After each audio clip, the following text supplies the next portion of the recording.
কিছু কিছু সময় আর কিছু কিছু মুহূর্ত যা মানুষকে সব থেকে কাছে এবং দূরে সরে দেয়। আমার জীবনে যখনই কোনো বিশেষ সময় বা মুহূর্তে পৌঁছাতে চাই, ঠিক তখনই কোনো না কোনো বাধা এসে আমার সামনে এসে হাজির হয়। চাইলেই মুহূর্তগুলো উপভোগ করতে পারি না। আল্লাহ তাআলা যাকে বেশি সব থেকে ভালোবাসে তাকেই নাকি বিশেষ বিশেষ মুহূর্তগুলোতে বিপদ দিয়ে থাকে। আবার বিপদ বললেও ভুল হবে, সব কিছু আল্লাহ তাআলার নিয়ামত। রোদ বৃষ্টি এবং ঝড় জলোচ্ছ্বাস সব কিছুই আল্লাহর দেওয়া বিশেষ রহমত, যা চাইলেও সব সময় পাওয়া যায় না।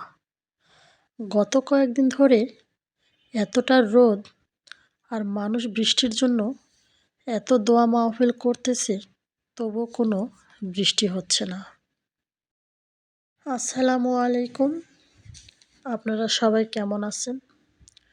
নিশ্চয়ই আল্লাহর অশেষ রহমতে সবাই ভালো আছেন, সুস্থ আছেন। আলহামদুলিল্লাহ, আমিও আমার পরিজনদের নিয়ে খুব ভালোই আছি।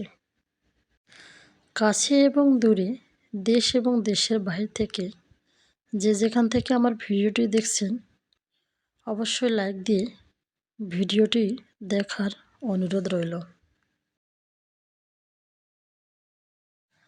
আমার কথা শুনে আপনারা হয়তো ভাবছেন এসব কথাগুলো কেন বলছি, তবে এগুলো বলার কারণও আছে।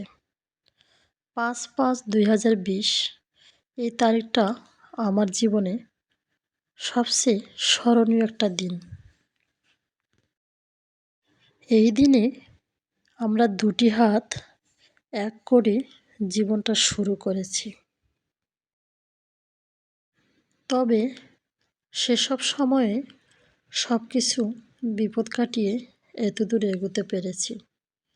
আসলে কি জানেন, সব কিছু সবার দোয়া এবং ভালোবাসার কারণেই এতদূর আমরা অগ্রসর হয়েছি। তাছাড়া আল্লাহ তাআলার সব কিছু ইচ্ছা এবং রহমত। ছোটবেলা থেকেই শুনতাম যে আমার নাকি জন্মের সময় খুবই বৃষ্টি হয়েছে, আর সে কারণেই আমার নানু বলতো যে আমার বিয়ের সময়ও নাকি বৃষ্টি হবে এবং মরার সময়ও। আসলে কি জানেন, কিছু কিছু মানুষের কথা, বিশেষ করে আগের যুগের মানুষের কথা শুনলে যদিও বা কৌতূহল মনে হয়, আসলে আমি তাদের কথা অনেকটাই বিশ্বাস করি এবং তাদের কথা অনুযায়ী অনেক ফলাফলও পেয়েছি। ২০২০ সালে আমাদের যেদিন বিবাহের দিন তারিখ ঠিক হয়, সেদিন এতটাই বৃষ্টি যা আসলে বলতেই আমার গাটা শিউরে উঠতেছে।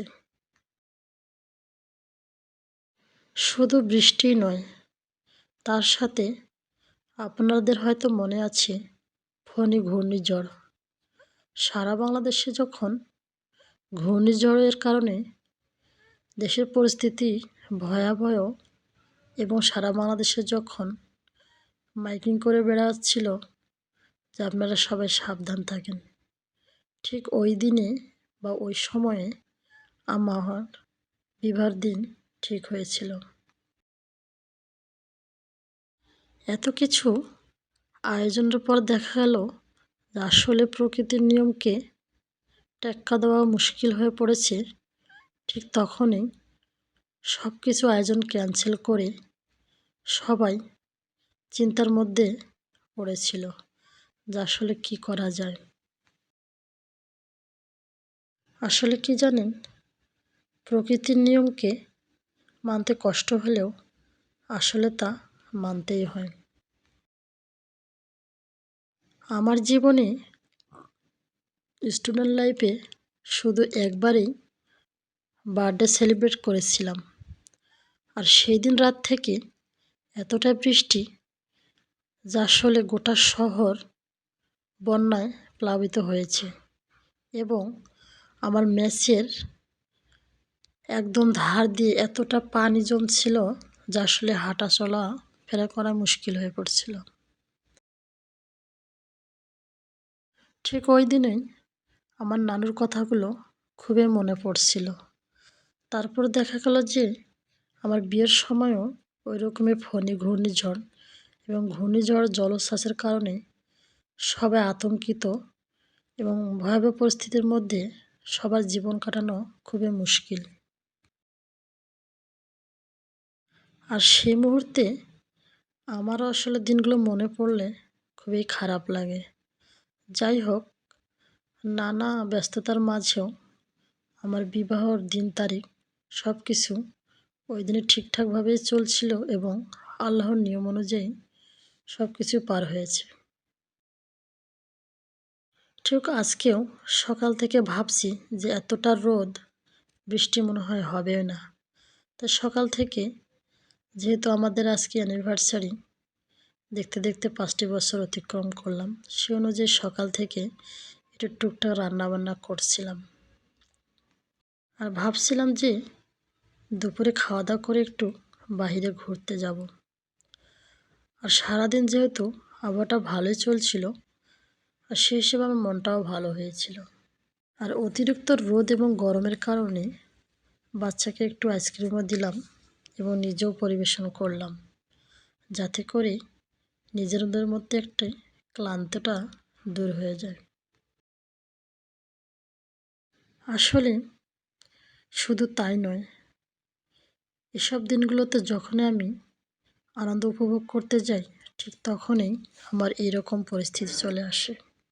আমার এই ছোট্ট বেলকুনিতে আমি একটা পানির পট বেঁধে দিয়েছি এবং সেখানে কিছু পানি ঢেলে দিলাম, যাতে করে পাখিগুলো একটু পান করতে পারে। বিশেষ করে আমার এই ছোট্ট বেলকুনির উপরে কিছু পাখি বাসা বেঁধেছে এবং বাচ্চা ফোটাইছে। তারা সারাদিন এত কিচিরমিচির আওয়াজ করে, আসলে শুনতে খারাপ লাগলেও আবার ভালো লাগে যে আসলে তাদেরও একটা সংসার আছে, বাচ্চা কাচ্চা আছে। সেই হিসেবে আমার মধ্যে একটা মায়া জাগলো যে তাদের জন্য কিছু পানি দিই, যাতে করে তাদেরও মধ্যে তৃষ্ণা ভাবটা যে আসছে, পানি খেলে হয়তো দূর হবে। কিন্তু তারপরে পরে বিকেল থেকে দেখলাম যে আবহাওয়াটা এতটাই খারাপ যে আসলে কোথাও ঘুরতে যাওয়া হলো না। আগেই বলেছিলাম যে আসলে আমার জীবনে কোনো বিশেষ মুহূর্ত উপভোগ করা আসলে কঠিন হয়ে পড়ে, আর কোনো না কোনো বাধা আসবেই। তবে বাধা নয়, এগুলো আসলে রহমত। বৃষ্টি সবার জীবনে আসে না, সবার কপালে হয়তো হয় না, তবে আমি মনে করি এটা আমার জন্য মঙ্গল বয়ে আনবে। ভেবেছিলাম আজকে লাল টুকটুকে শাড়ি পরব, কোথাও ঘুরতে না গেলেও হয়তো বাসায় পরব। তবে যখন দেখলাম আকাশের পরিস্থিতি এমন, তখন মনটা খুব ভেঙে গেল। সবাই ভালো থাকবেন, আমার জন্য দোয়া করবেন।